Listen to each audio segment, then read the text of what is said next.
যখন আমরা এখানে নিয়ে আসি মেয়েকে মেয়ের বাবার কাছে যখন মেয়ে পৌঁছে যায় তখন মেয়ের বাবা অত্যন্ত ব্যথিত হয়ে থানায় গিয়ে ডায়েরি করেন।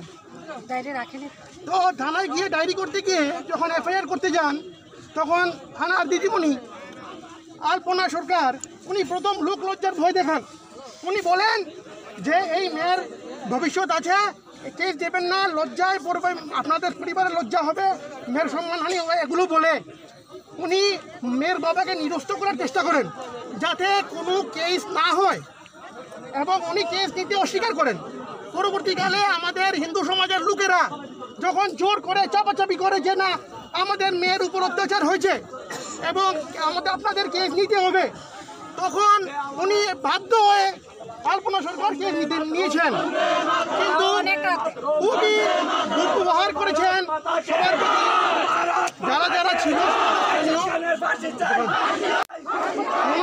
ওনারই কর্তব্য গাফিলতি এবং অপেশাদারি মনোভাবের জন্য আজকে পর্যন্ত এরশাদ খান ঘুরে বেড়াচ্ছে, সে গ্রেফতার করা হয়নি, সে ঘুরে বেড়াচ্ছে এবং সে বারবার হুমকি দিচ্ছে তার সঙ্গে বাবারা, এবং সে বারবার মেয়েকে হুমকি দিয়ে আসছে যে এই উইথড্র করার জন্য, যদি উইথড্র না করে প্রাণনাশ করা হবে, মেয়ের বাবার প্রাণনাশ করা হবে, মেয়ের প্রাণনাশ করা হবে। এই ধরনের ঘটনা আজকে উদয়পুরের বুকে সংঘটিত হচ্ছে। আপনারা দেখতে পাচ্ছেন আমরা কোন দেশে আছি, পাকিস্তানে আছি না বাংলাদেশে আছি। হিন্দু সমাজের পাকিস্তানে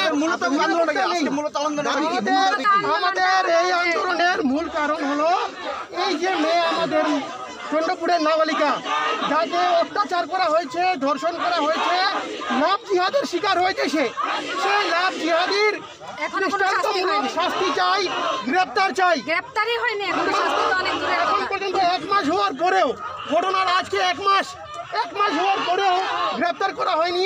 আলপনা সরকার গ্রেপ্তার করেননি।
আজ বিগত 1 মাস হয়ে গেছে।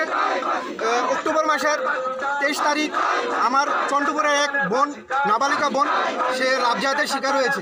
লাভজাহাতের শিকার হয়েছে ওই কারণে একটি ছেলের সাথে, সে শ্রীমানের একটি ছেলের সাথে ভেকাটিতে এর নাম চেঞ্জ করে, মুসলিম ছেলে হয়ে নাম চেঞ্জ করে তার নাম দুলাল দাস নামে পরিচয় দিয়ে, দুলাল দেবনাথ নামে পরিচয়, দীপঙ্কর দাস নামে পরিচয় দিয়ে ওই মেয়ের সাথে সে রিলেশন কথোপকথন শুরু করে। তারপর মেয়েটিকে কয়টার সময় থেকে বাড়িতে যায়, কয়টার সময় প্রাইভেটে আসে, সে ওই টাইমটা হেকে জিজ্ঞাসা করে। তারপর মেয়েটি তার কাছ থেকে ওই টাইমটি, সে তো জানে যে ছেলের নাম দীপঙ্কর দাস, হ্যাঁ দেবনাথ, ওই নামে সেই মেয়েটি তাকে টাইম দেয়।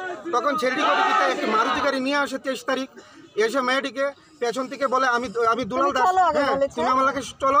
মেয়েটি বলে না, আমি তো সেই দুলাল দাসের সাথে যেতে কথা কই, আপনি তো দীপঙ্কর দাসের সাথে কথা, আপনি তো দীপঙ্কর দাস না। তখন মেয়েটি যখন তাকে ক্রস করে কেটে যায়, তখন পেছন থেকে মেয়েটিকে গিয়ে ছেলেটি